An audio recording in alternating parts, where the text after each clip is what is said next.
16 साल से छोटे बच्चों को कोचिंग में नो एंट्री। सरकार की नई गाइडलाइन में ये सख्त नियम होंगे लागू।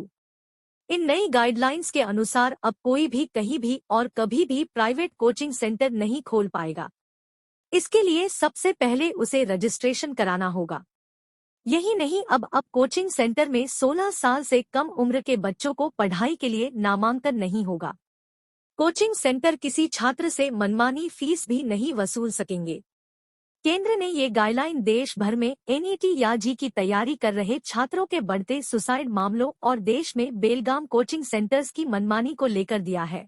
इन दिशानिर्देशों के तहत कोचिंग संस्थानों को निम्नलिखित शर्तों का पालन करना होगा। कोचिंग संस्थान 16 साल से कम उम्र के बच्चों को एडमिशन नहीं दे सकते हैं। कोचिंग संस्थान किसी भी तरह की भ्रामक जानकारी नहीं दे सकते हैं, जैसे अच्छे नंबर या रैंक दिलाने की गारंटी। कोचिंग संस्थान ग्रेजुएट से कम योग्यता वाले शिक्षकों को नियुक्त नहीं कर सकते हैं।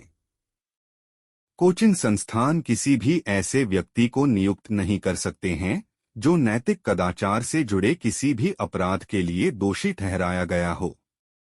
कोचिंग संस्थान के पास एक परामर्श प्रणाली होनी चाहिए। कोचिंग संस्थान की वेबसाइट पर शिक्षकों की योग्यता, पाठ्यक्रम, पाठ्य सामग्री, पूरा होने की अवधि, छात्रावास सुविधाएं और लिए जाने वाले शुल्क का अद्यतन विवरण होना चाहिए।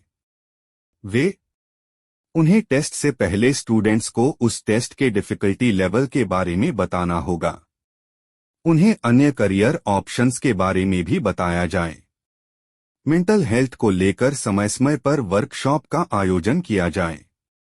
साथ ही दिव्यांग स्टूडेंट्स को सपोर्ट करने के लिए कोचिंग उन्हें उनके मुताबिक सुविधाएं प्रदान करे।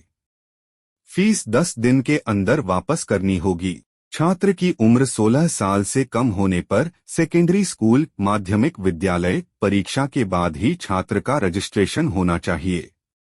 कोचिंग सेंटर संस्थान की क्वालिटी सुविधाओं के कारण स्टूडेंट के अच्छे परिणाम का दावा करने वाले भ्रामक विज्ञापन नहीं दे सकते। स्टूडेंट्स के स्कूल के समय पर कोचिंग कक्षाएं आयोजित नहीं की जाएंगी। कोचिंग सेंटर प्रोस्पेक्टस, नोट्स और अन्य सामग्री अपने छात्रों को बिना किसी अतिरिक्त शुल्क के प्रदान करेंगे। किसी स्पेशल कोर्स के लिए रजिस्ट्रेशन के आधार पर फीस में बढ़ोतरी नहीं की जा सकती। हालांकि कोर्स की अवधि बढ़ाई जा सकती है। कोचिंग सेंटर भवन को अग्नि सुरक्षा कोड, भवन सुरक्षा कोड और अन्य मानकों का पालन करना होगा और उपयुक्त अधिकारियों से अग्नि और भवन सुरक्षा प्रमाण पत्र प्राप्त करना होगा। छात्रों की सहायता के लिए कोचिंग सेंटर में प्राथमिक चिकित्सा किट और चिकित्सा सहायता उपचार सुविधा रहनी चाहिए। अस्पताल, आपातकालीन सेवाओं के लिए डॉक्टर, पुलिस हेल्पलाइन विवरण, अग्निशमन सेवा हेल्पलाइन, महिला हेल्पलाइन जैसी रेफरल सेवाओं की सूची प्रदर्शित की जाएगी और छात्रों को उनके बारे में सूचित किया जाएगा। साप्ताहिक अवकाश के अगले दिन कोई मूल्यांकन परीक्षा, असेसमेंट टेस्ट नहीं होगी। संबंधित क्षेत्र में महत्वपूर्ण और लोकप्रिय त्योहारों के दौरान कोचिंग सेंटर छुट्टियों को इस तरह से अनुकूलित करेगा कि छात्र अपने परिवार के साथ जुड़ने में सक्षम हो और उन्हें भावनात्मक बढ़ावा मिले। कोचिंग सेंटर एक दिन में 5 घंटे से अधिक कक्षाएं नहीं ले सकते।